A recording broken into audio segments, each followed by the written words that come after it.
जो टॉपिक है एनसीईआरटी का, वो एक क्वेश्चन आपका बचा था मेगा स्पोरोजेनेसिस। ठीक है, इस मेगा स्पोरोजेनेसिस क्रिया में आपके पास 5 डायग्राम है। इस 5 डायग्राम के अंतर्गत ही आपको समझना है। ठीक है, मैंने लिखा है कि इस क्रिया में जो बीजांडकाय है, इससे पहले आपने बीजांड की संरचना हमारे यूट्यूब चैनल पे जाएंगे तो उसमें स्ट्रक्चर ऑफ ओव्यूल्स के बारे में मैंने बता रखा है। उस ओव्यूल्स में एंटीपोडल सेल और सिनर्गेट सेल्स कैसे बनते हैं, ये मैंने उसके बारे में डिस्कस कर रखा है। ठीक है, तो आज हम उसी के बाद मेगा स्पोरोजेनेसिस जो क्रिया है वो कैसे होती है और क्या है। तो इस क्रिया में जो बीजांडकाय होता है वो आकार में क्या हो जाता है, बड़ा हो जाता है।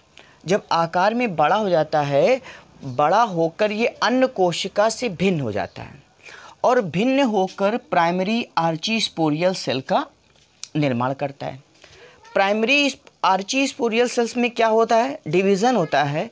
डिवीज़न होने के फलस्वरूप ये एक और प्राइमरी पेराइटल सेल्स का फॉर्मेशन कर लेता है। प्राइमरी आर्चीस्पोरियल सेल ऊपर वाली है, नीचे वाली कौन सी, प्राइमरी पेराइटल सेल। ये दो सेल्स में बढ़ जाती है। पुनः जब प्राइमरी पेराइटल सेल्स में क्या होता है, डिवीज़न होता है स्टूडेंट, तो बनता है मदर सेल्स।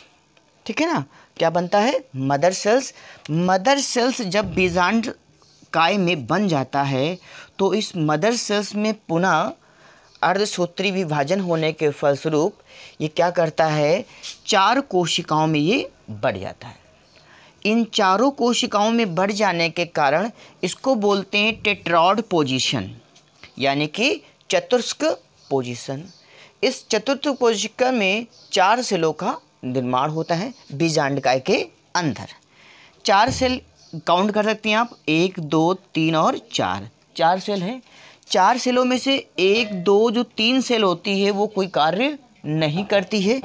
1 2 3 जो सेल होती है वो कोई कार्य नहीं करती है, इसलिए इसको बोलते हैं डीजनरेटिंग सेल। कोई डीजनरेट है, डीजनरेटिंग कर रहे। लेकिन एक जो सेल बनती है, ये 4 हैं, 3 जो कोई कार्य नहीं कर रही है उसको डीजनरेटिंग सेल कहते हैं। एक जो सेल होती है वो नीचे क्या करती है, वृद्धि करती है और वो क्रियाशील होती है। क्रियाशील होने के फलस्वरूप इसको बोलते हैं फंक्शनल मेगास्पोर। क्या बोलते हैं स्टूडेंट, फंक्शनल मेगा स्पोर बोलते हैं। यही जो फंक्शनल मेगा स्पोर होता है ये वृद्धि करके फीमेल गैमेटोफाइट को जन्म देता है। यही आपकी क्रिया कहलाती है मेगा स्पोरोजेनेसिस क्रिया कहलाती है। आगे देख लीजिए, मैंने एक परिभाषा लिखी है। मेगा स्पोर्स का मतलब होता है फीमेल गैमेटोफाइट। क्या होता है, फीमेल गैमेटोफाइट। जेनेसिस का मतलब होता है फॉर्मेशन अर्थात निर्माण होना। तो ये बहुत ही शॉर्टकट में हमने आपको बताया है। एग्ज़ाम में एनसीईआरटी के पैटर्न में बहुत पूछा जाता है। ठीक है, इसको बोलते हैं मेगा स्पोरोजेनेसिस।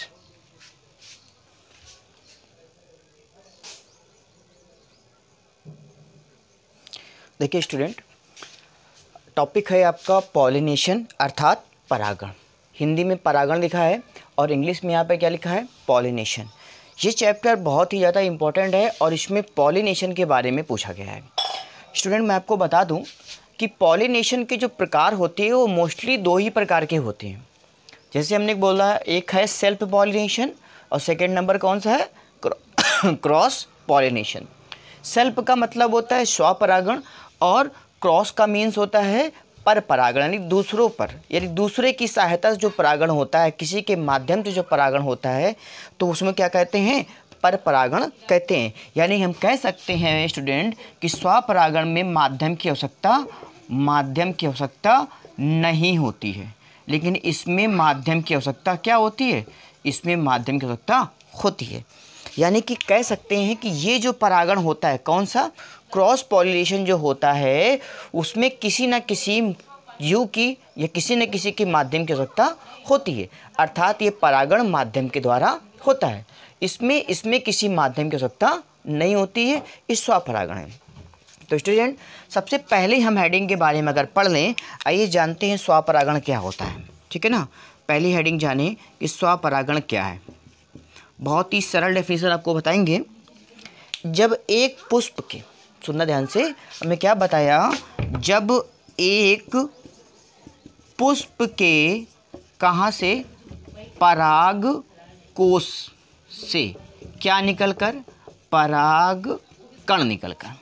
जब एक पुष्प के पराग कोश से परागकण निकलकर कहाँ पर आएंगे, निकलकर उसी पुष्प की वर्तिकाग्र पर गिरता है। कहाँ गिरता है, वर्तिकाग्र पर गिरता है या पहुँचता है, तो यह क्रिया क्या कहलाती है, स्वपरागण कहलाती है। ठीक है, बहुत ही सरल डेफिनेशन है, बहुत ही जल्दी याद हो जाएगा। स्वपरागण किसे कहते हैं, तो स्वपरागण का मतलब ही हुआ इसमें किसी माध्यम की आवश्यकता नहीं होती है। यानी कि एक पुष्प के, कोई भी पुष्प, ए टू जेड दुनिया में, संसार में कोई भी पुष्प लगा है, उसकी मैं पुष्प की बात कर रहा हूँ। एक पुष्प के परागकोश से परागकण निकलकर, क्या निकलकर, परागकण निकलकर उसी पुष्प पर गिरे, उसी पुष्प की वर्तिकाग्र पर गिरे तो क्या कहलाता है, स्वपरागण कहलाता है। क्लियर, स्वपरागण कहलाता है। और इस क्रिया को क्या कहते हैं, स्वपरागण कहते हैं। ठीक है, यानी कि इसमें इसमें किसी के भी माध्यम की आवश्यकता नहीं होती। ठीक है स्टूडेंट, अब हम थोड़ा जान लेते हैं परपरागण के बारे में।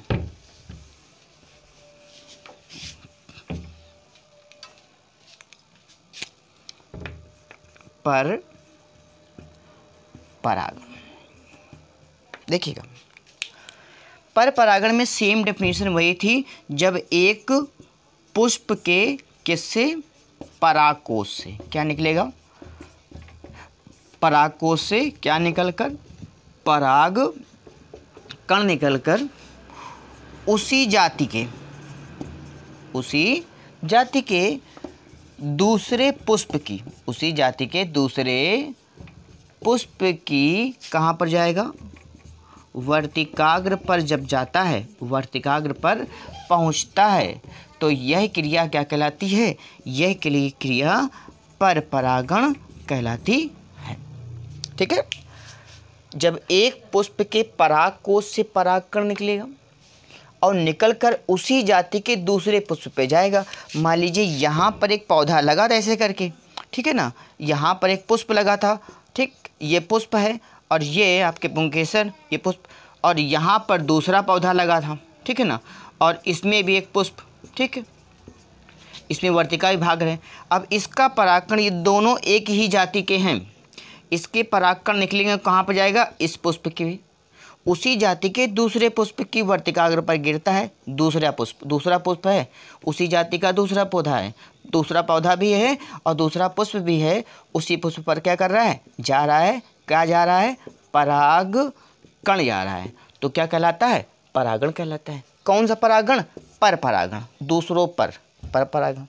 अगर ये पुष्प का परागकण इसी पुष्प पर गिर जाए, वर्तिका पर गिर जाए, तो स्वपरागण होता है। ठीक है, बहुत ही इजी लैंग्वेज है। अब हम आपको बता दें कुछ भाग परपरागणों के, कुछ भाग बता दें कि परपरागण में कौन कौन से भाग होते हैं। ठीक है स्टूडेंट,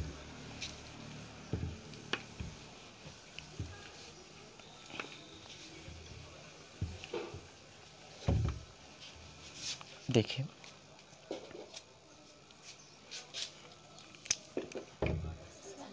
परपरागण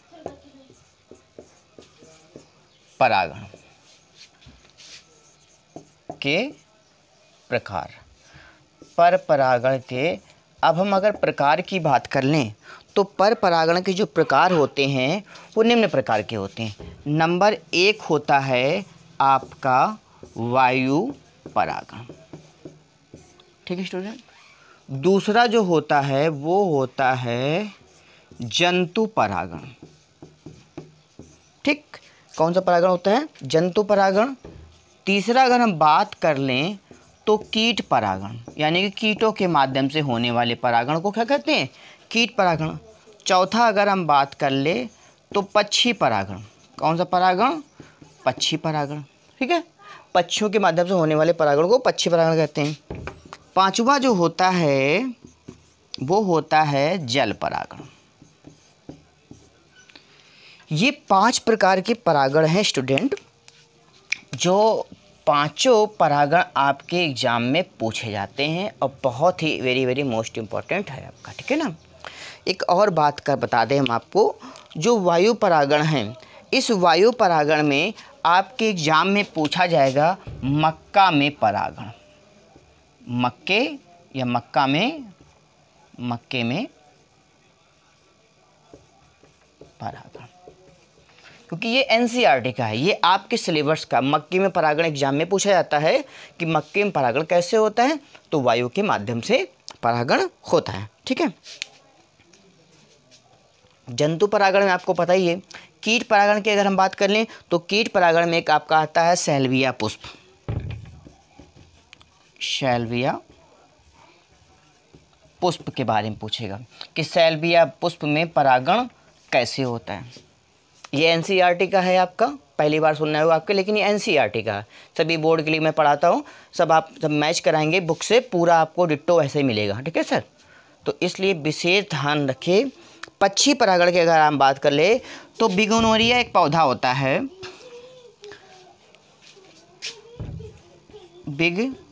बिगनोनिया में परागण, जो बिगनोनिया में परागण होता है वो पक्षी परागण के माध्यम से होता है, यानी पक्षियों के द्वारा परागण होता है, ठीक है। स्टूडेंट बात समझ में आ रही ना। अगला जो परागण है वो आपका है जल परागण।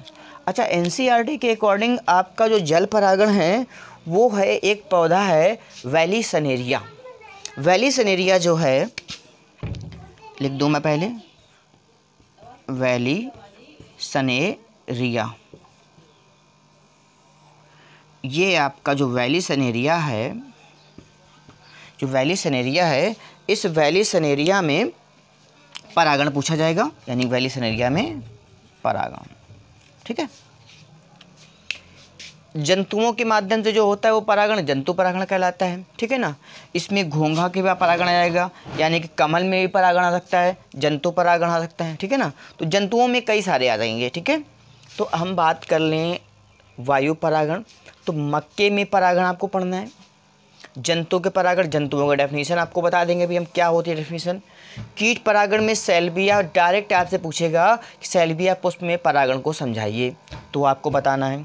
पक्षी परागण क्या होता है बताएगा, पूछेगा आपसे एग्जाम में एनसीईआरटी में कि बिगोनेनिया नामक जो पौधा होता है उसमें परागण कैसे होता है, तो आप क्या बताओगे, पक्षियों द्वारा परागण होता है, क्योंकि उसका जो पुष्प होता है लंबा होता है और पक्षी की चोंच जो होती है लंबी होती है और चोंच आसानी से उस पुष्प के अंदर प्रवेश कर जाती है, घुस जाती है, जिससे परागकण वो चिमटे के द्वारा आसानी से इसे निकाल लेते हैं। जल परागण, जल परागण जली पौधों में होता है, यानी कि वैली सनेरिया एक प्रकार का क्या है, जल परागण जो है वो वैली सनेरिया नामक पुष्प में होता है, ठीक है, जल द्वारा परागण कहलाता है, ठीक है। ये इतना आप लोगों को नोट कर लेना है, ठीक है। एक एक आपको मैं पढ़ाते चलूँगा वायु परागण अर्थात मक्के में परागण। तो मैं पढ़ाने जा रहा हूँ आपको मक्के में परागण।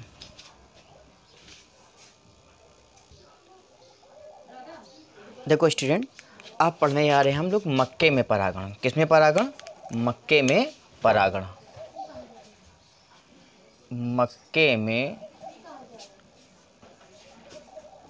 परागण, ठीक है स्टूडेंट। मक्के में परागण पढ़ेंगे और मक्के में पढ़ा, देखिए स्टूडेंट हम लोग पढ़ रहे हैं मक्के में परागण। तो हम आपको बता दें जो मक्के का जो पौधा होता है, ठीक है ना, मक्के का जो पौधा होता है उस मक्के के शिखर पर नर पुष्प पाए जाते हैं, इसको मंजरी बोलते हैं, ठीक है।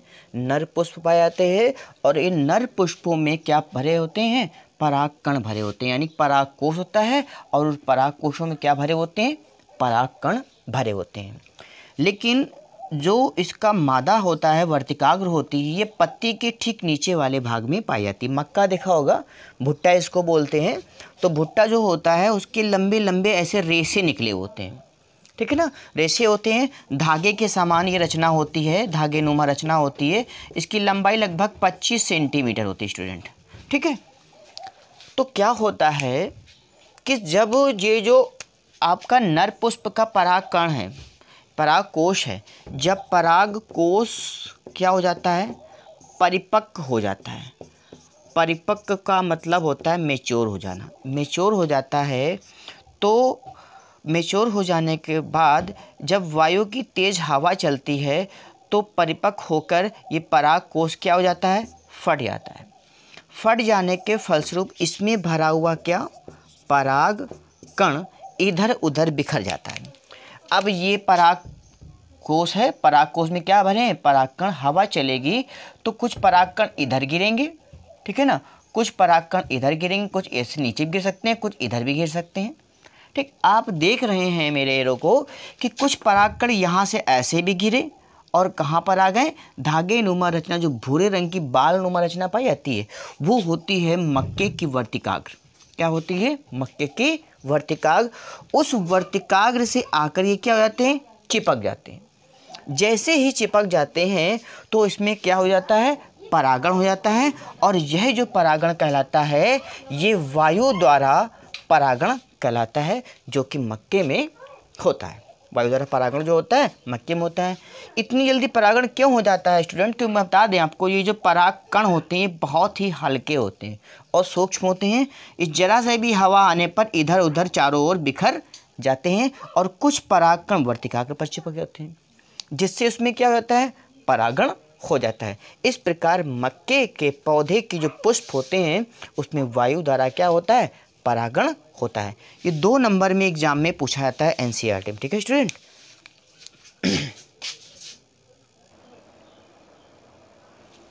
देखिए स्टूडेंट, मैं आपको बता दूं टॉपिक आपका पॉलिनेशन ही चल रहा है और पॉलिनेशन के अंतर्गत आप क्या पढ़ने जा रहे हैं, कीट परागण। कीट परागण है ये आपका, कौन सा परागण है स्टूडेंट, कीट परागण। इस कीट परागण के अंतर्गत आप सैल्विया पुष्प पे पढ़ रहे हैं कि सैल्विया जो पुष्प है उस सैल्विया पुष्प में कैसे परागण होता है। ये सैल्विया का एक पुष्प मैंने बनाया आपके सामने, ठीक है। इस सैल्विया का पुष्प मैं आपको बता दूं स्टूडेंट, सैल्विया का जो पुष्प होता है वो 2 दली होता है। कैसा होता है, 2 दली, यानी कि उस पुष्पों में क्या होते हैं, 2 दल पाए जाते हैं। एक दल ऊपर वाला देख रहे हैं आप, एक दल नीचे वाला। इसमें भी मैंने आपको दिखाया है कि ये क्या है, 2 दली है। एक दल ये देख रहे हैं आप पूरा और एक दल ये देख रहे हैं आप, ठीक है। एक दल ये नीचे वाला और एक ये दल ऊपर वाला, समझ रहे हैं आप। तो क्या बताएंगे, परिभाषा कैसे लिखेंगे आप कि सैल्विया जो पुष्प होता है वो प्राय कैसा होता है, 2 दली होता है। और 2 दल होने के फलस्वरूप, अर्थात एक दल ऊपर वाला एक दल नीचे वाला, 2 दली होता है। इसका जो निचला दल होता है वो कीटों के बैठने का आसन का कार्य करता है, यानी कि कोई भी कीट इसके अंदर प्रवेश करेगा और यहाँ पर बैठेगा, ठीक है। बैठने का आसन, बैठने यानी आसन माने बैठना, बैठने का कार्य करता है। लेकिन इसके ऊपर वाले दल में, एक दल देखिए लिखा हुआ, एक दल ये है, 2 दली है। ऊपर वाला जो दल होता है उसके ऊपरी दल में वर्तिकाग्र और क्या निकला होता है, पुंकेसर पाया जाता है। वर्तिकाग्र होता है और पुंकेसर रहता है, ठीक है। जैसे ही कोई मधुमक्खी या कीट, मधुमक्खी एक प्रकार का कीट है, ठीक है, जैसे ही कोई कीट इस पुष्प के अंदर मकरंद को ग्रहण करने जाता है, परिभाषा समझिएगा आप लोग कि जैसे ही कोई कीट, कीट मतलब मधुमक्खी, जैसे ही कोई कीट इस सैल्विया पुष्प के अंदर क्या ग्रहण करने आता है, मकरंद। क्या ग्रहण करने आता है, मकरंद। मकरंद जानते हैं ना आप लोग, मकरंद को ग्रहण करने जाता है तो उसके ऊपर दल पर लगा हुआ वर्तिकाग्र और पुंकेसर हिल जाता है, जिससे क्या होता है, हिलने के फलस्वरूप ये जो ऊपर वाला पुंकेसर है उसमें पराग कोश है और पराग कोश में क्या भरे होते हैं, पराग कण भरे होते हैं। ये जैसे इसके अंदर प्रवेश करेगा इसके ऊपर कुछ क्या हो जाएंगे, पंखों में कुछ पराग कण गिर जाएंगे, ठीक। मान लो उस वक्त ऐसी कंडीशन नहीं हुई, ये जीव यहाँ तक आया प्रवेश करके मकरंद ग्रहण किया, फिर यहाँ पर आसन पे बैठने के बाद कुछ देर के बाद फिर से बाहर निकलने लगा। फिर से पुनः जब यही कीट पुनः उस पुष्प से बाहर निकलता है तो उसके सर के ऊपर लगा हुआ जो पुंकेसर होता है उसमें क्या भरे हैं, पराग कण भरे हैं। ये पराग कण क्या होते हैं, उसके सर पर उसके सिर पर या पंखों पर क्या हो जाते हैं, गिर जाते हैं। कुछ परागकण गिर जाते हैं। जब परागकण गिर जाएंगे पुनः फिर से ये किसी दूसरे सेल या पुष्प पर जाएगा। अब जब प्रवेश करेगा तो ऊपर देख रहे हैं आप क्या लगा है, वर्तिकाग्र भाग लगा है। इसके पंखों में देख रहे हैं, पंखों के पास वर्तिकाग्र आ गई है।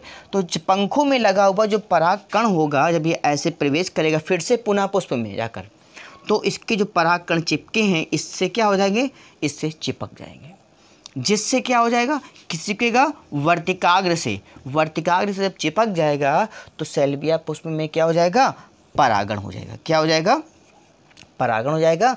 यह क्रिया कीट द्वारा परागण कहलाती है।